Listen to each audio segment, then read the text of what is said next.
नमस्कार, माझी योजना चॅनलमध्ये मी रुचिता आपले स्वागत करते। शेतकरी मित्रांनो, अनेकदा आपल्याकडे विहिरीत किंवा तलावात पाणी असते, पण ते पिकांपर्यंत नेण्यासाठी पाईपलाईन नसल्यामुळे पीक वाळून जाते। पाईपचे भाव गगनाला भिडल्यामुळे सर्वसामान्य शेतकऱ्याला पाईप खरेदी करणे परवडत नाही। पण आता काळजी करू नका, महाराष्ट्र सरकारने शेतकऱ्यांसाठी पाईपलाईन अनुदान योजना आणली आहे, ज्या अंतर्गत तुम्हाला चक्क 3 लाख रुपयांपर्यंत मदत मिळू शकते। ही योजना काय आहे आणि अर्ज कसा करायचा पाहूयात आजच्या या विशेष रिपोर्टमध्ये। या योजनेत पाईप खरेदीच्या एकूण खर्चावर सरकार 50% सबसिडी देते। पाईपच्या प्रकारानुसार अनुदान खालीलप्रमाणे आहे। HDPE पाईप 50 रुपये प्रति मीटर पर्यंत, PVC पाईप 35 रुपये प्रति मीटर पर्यंत, इतर पाईपलाईन 20 रुपये प्रति मीटर पर्यंत।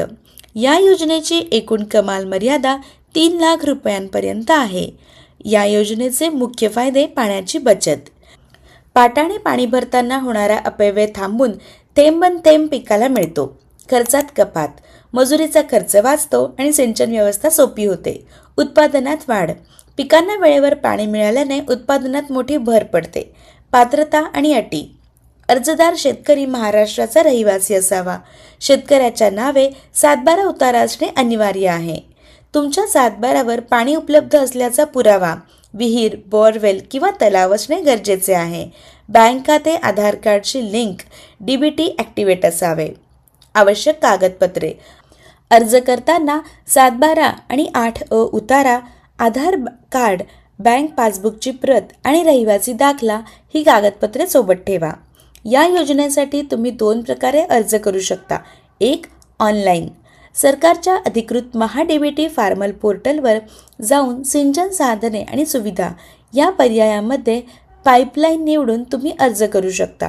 2, ऑफलाईन, जर तुम्हाला ऑनलाईन जमत नसेल तर आपल्या तालुक्यातील पंचायत समितीमधील कृषी विभागात जाऊन तुम्ही प्रत्यक्ष अर्ज देऊ शकता।